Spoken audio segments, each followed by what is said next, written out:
आहेत बघा पहलवान कुठल्या जिल्ह्याचे आहेत काय माहिती नाही. पहलवान कुठल्या जिल्हा? अकोला जिल्हा. सगळं अकोल्याचे.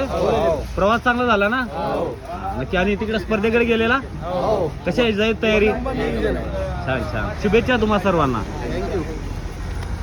तर मंडळी पहलवानांना राहण्याची व्यवस्था खाण्याची व्यवस्था केलेली आहे, चांगली व्यवस्था केलेली आहे. ते जैन बोर्डिंग आहे आणि अशी ही कोल्हापूर जिल्ह्यातील पहलवानांसाठी आहे. बाकी प्रत्येक जिल्ह्यातील पहलवानांसाठी ही अशी व्यवस्था आहे. तर आता आम्ही इथं राहिलो आहे, अशी व्यवस्था आहे. तर फॅन वगैरे आहे आणि इथं गाद्या वगैरे आहेत.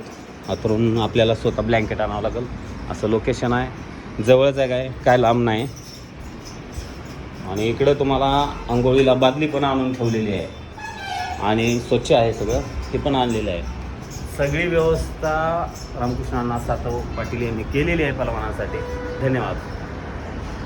तर व्यवस्था असणार आहे राहायची मुलांना, पहलवानांना वसतिगृह, जैन वसतिगृह. मंडळी नियोजन एवढं जबरदस्त आहे ना.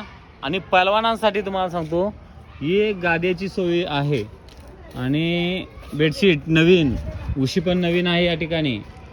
सगळं नियोजन जोरात आहे बघा. अजून यायचे आहे, बरंचसं माल मटेरियल यायचं आहे.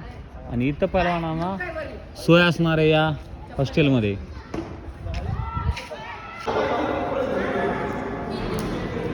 या ठिकाणी व्यवस्था पहलवानांना राहण्याची व्यवस्था केलेली आहे BJS आणि मस्त नियोजन आहे. आणि इथं पहलवानांनी नियोजन केलेलं आहे सगळं. पहलवान सगळ्यांना इथं राहण्याची व्यवस्था आहे पहलवानांना. तर त्यांना काय काय घेऊन यावं लागेल इथं रजिस्ट्रेशन करण्यासाठी? काय आपल्या जिल्ह्याची ID निवड झालेली. बाकी काहीच नाही. बाकी आपण इथं त्यांना गादी, उशी, ब्लँकेट सगळं दिलेलं आहे, रूम. बरं. आणि त्यांना बाकीचं राहण्याची खाण्याची नाश्ता वगैरे सगळा इथंच आहे. नाश्त्याला फळं आहेत, त्यानंतर दूध आहे, लस्सी आहे.